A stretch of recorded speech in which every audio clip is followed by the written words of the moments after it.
to speak. Ang mas mahalagang tanong ay kung nasaan ang pera.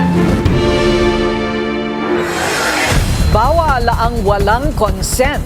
Yan ang mensahe ng asawa ni VP Sara na si Man Scarpio matapos mabisto ang kanilang umanong yaman sa nakaraang impeachment hearing sa Kamara. Kaya naman nagsampa ng reklamo si Carpio laban sa ilang mambabatas at opisyal ng gobyerno.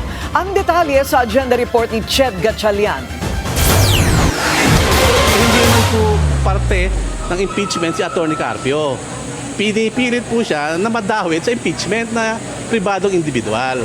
Formal nang nagsampa ng reklamo ang asawa ni VP Sara Duterte na si Atty. Man Scarpio laban sa ilang opisyal ng Anti-Money Laundering Council, Bangko Sentral ng Pilipinas at maging sa ilang mambabatas ng Kamara dahil nadadamay na raw pati records ng kanilang pamilya. Nagtungo siya kasama ang kanyang abogadong si Peter Paul Danao sa QC Prosecutor's Office.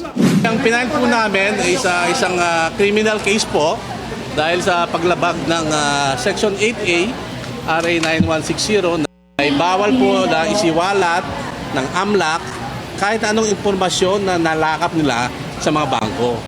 Ang respondent sa complaint ni Carpio, sina BSP Governor Eli Remolona Jr., AMLAC Executive Director Ronel Buenaventura, House Committee on Justice Chair Jerry Luistro at Party List Representatives Percy Sendanya, Shel Jokno at Laila De Lima. Ang mga mambabatas daw na ito ay may conspiratorial act sa pamamagitan ng pag-i-issue ng subpoena na nagtulak sa AMLAC at BSP na ilabas ang bank transaction reports. Sa complaint, sinabi ni Carpio na para sa propaganda lang daw ang mga ipinakita sa Kamara na anilay lumabag sa Anti-Money Laundering Act, Bank Secrecy Law at Data Privacy Act.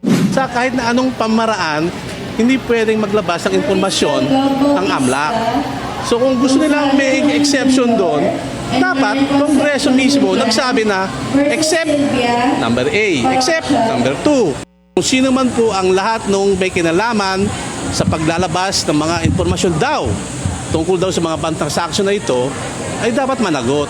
Sa report na AMLAC na inalmahan ng kampo ni Carpio, umabot sa 6.77 billion pesos na large at suspicious transactions ang nabisto sa bank records ng mag-asawa na hindi umano nagtutugma sa SALE ni VP Sara. Ang kaso namin na sinampa rito, hindi po ang issue ron yung totoo o hindi. Diba? Ang sinampa namin kaso ay tama ba na ginawa ng AMLAC na magpalabas daw ng mga transaction reports. Matapos mag-file at mabanggit paulit-ulit sa mga inisyal na ulat ang kawalan ng diretsahang pagdinay ni Carpio sa mga alegasyon, tinumbok na rin ito ng kanyang abogado sa exclusive interview sa Billionaire News Channel.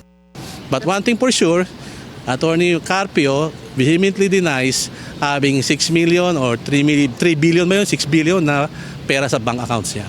Nirereklamo rin ni Carpio na hindi sila nabigyan ng kopya ng AMLAC kaya hindi raw sila nakakatugon sa mga records na ipinakita hanggang ngayon.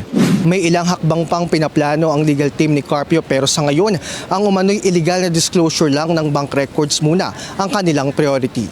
Hamon din ang abogado ni Carpio sa mga mambabatas sa legal na paraan lang kumuha ng ebidensya. Para sa agenda, Ched Gatchalian, Billionaire News Channel.